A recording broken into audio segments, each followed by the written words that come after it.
We are on part 19, Beowulf receives further honor.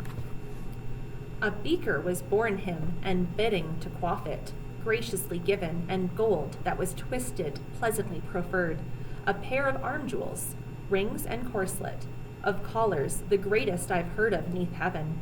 Of heroes, not any more splendid from jewels have I heard neath the welkin, since Hama off-bore the Brosingmen's necklace, the bracketets and jewels from the bright shining city. Aeronomics, cunning craftiness fled from, chose gain everlasting. Geatish Heglak, grandson of Swerding, the last had this jewel, when tramping neath banner the treasure he guarded. The field spoiled defended, fate oft carried him, when for deeds of daring he endured tribulation. Hate from the Frisians, the ornaments bare, he o'er the cup of the currents, costly gem treasures, mighty folk leader, he fell neath his target. The corpse of the king then came into charge of the race of the Frankmen, the mail shirt and collar. Warmen less noble plundered the fallen. When the fight was finished, the folk of the Geatmen the field of the dead held in possession. The choicest of mead halls with cheering resounded. Wealhtheow discoursed, the war troop addressed she. This collar enjoy thou, Beowulf worthy, young man, in safety, and use thou this armor, gems of the people, and prosper thou fully. Show thyself sturdy, and be to these liegemen mild with instruction. I'll mind thy requital. Thou hast brought it to pass that far and near, forever and over and ever earthmen shall honor thee, even so widely as ocean surroundeth the blustering buffs. Be, while thou livest, a wealth-blessed atheling. I wish thee most truly jewels and treasure. Be kind to my son, thou living and joyous. Here, each of the nobles is true unto other, gentle in spirit, loyal to leader. The liegemen are peaceful, the war troops ready. Well drunken heroes, do as I bid ye. Then she went to the settle. There was choicest of banquets. Wine drank the heroes. Weird they knew not, destiny cruel, as to many an earlman early it happened, when evening had come and Hrothgar had parted. Off to his manor, the mighty to slumber. Warriors unnumbered warded the building. As erst they did often, the ale settled bare they, 'twas covered all over with beds and pillows.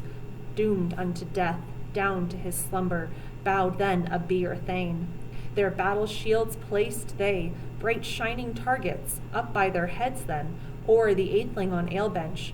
'Twas easy to see their battle high helmet, byrnie of ringmail, and mighty war spear. 'Twas the wont of that people to consistently keep them equipped for the battle, at home or marching, in either condition, at seasons just as necessity ordered, as best for their ruler, the people was worthy. And now we are on part 20, the mother of Grendel. They sank then to slumber, with sorrow one paid for his evening repose, as often betide them when Grendel was holding the gold-bedeckled palace, ill deeds performing, till his end overtook him, death for his sins. 'Twas seen very clearly, unto earthfolk, that still an avenger outlived the loathed one, long since the sorrow caused by the struggle, the mother of Grendel, devil-shaped woman, her woe ever minded, who was held to inhabit the horrible waters, the cold flowing currents, after Cain had become a slayer with edges to his one only brother, the son of his sire. He set out then, banished, marked as a murderer, man-joys avoiding, lived in the desert. Thence demons unnumbered fate set awoke, one of them Grendel, sword-cursed, hateful, who at Heorot met with a man that was watching, waiting the struggle. Where a horrid one held him, with hand grapple sturdy, nathless he minded the might of his body, the glorious gift God had allowed him, and folk-ruling father's favor relied on, his help and his comfort, so he conquered the foeman, the hell spirit humbled, he unhappily departed then, grieved of his joyance, journeying to death haunts, foeman of man. His mother, moreover eager and gloomy, was anxious to go on her mournful mission, mindful of vengeance for the death of her son. She came then to Heorot, where the armored Dane earlmen all through the building were lying in slumber.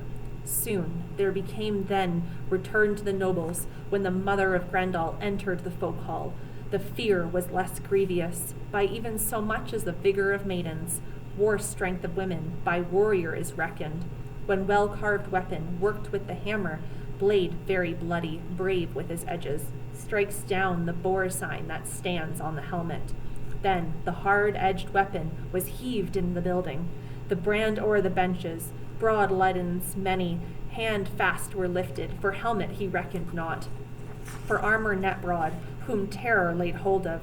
She went then hastily outward, would get her life for to save, when some one did spy her. Soon she had grappled one of the athelings fast and firmly, when fenward she heed her, that one to Hrothgar was liefest of heroes, in rank of retainer where waters encircle, a mighty shield warrior, whom she murdered at slumber. A broadly famed battle knight, Beowulf, was absent, but another apartment was erstwhile devoted to the glory-decked Geatman when gold was distributed. There was hubbub in Heorot. The hand that was famous she grasped in its gore.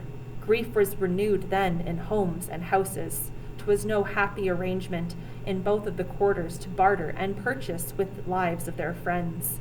Then the well-aged ruler, the grey-headed war-thane, was woeful in spirit, when his long-trusted liegeman lifeless he knew of. His dearest one gone, quick from a room was Beowulf brought, brave and triumphant. As day was dawning in the dusk of the morning, went then that earlman, champion noble, came with comrades, where the clever one bided, whether God all-gracious would grant him a respite after the woe he had suffered. The war-worthy hero with a troop of retainers trod then the pavement. The hall-building groaned, till he greeted the wise one, the Earl of the Igwins, asked if the knight had fully refreshed him, as fain he would have it. Sorry, just sneezed there. So Beowulf was sent for. He came to Hrothgar, was like, hey, hope you enjoyed your night's rest. He was in a different part of the castle, didn't really know that Grendel's mom came. So now we are on part 21, Hrothgar's account of the monsters. Hrothgar rejoined, helm of the Scoutings. Ask not of joyance, grief is renewed to the folk of the Danemen. Dead is a Shiri, Yurmlaf's brother, older than he, my true-hearted counselor, trusty adviser, shoulder companion when fighting in battle. Our heads we protected when troops were clashing and heroes were dashing. Such an earl should be ever, an erst-worthy atheling, as was Ashur proved him. The flickering death spirit became in Heorot, his hand-to-hand murderer. I cannot tell whither the cruel one turned in the carcass exulting, by cramming discovered. The quarrel she wrecked then.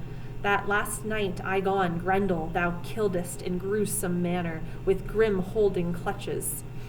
Since too long he had lessened my liege troop, and wasted my folkmen so foully. He fell in battle, with forfeit of life, and another has followed, a mighty crime worker, her kinsman avenging, and henceforth hast established her hatred unyielding, as it well may appear to many a liegeman, who mourneth in spirit the treasure bestower, her heavy heart sorrow, the hand is now lifeless, which availed you in every wish that you cherished. Land people heard I, liegemen, this saying, dwellers in halls, they have seen very often a pair of such mighty march-striding creatures.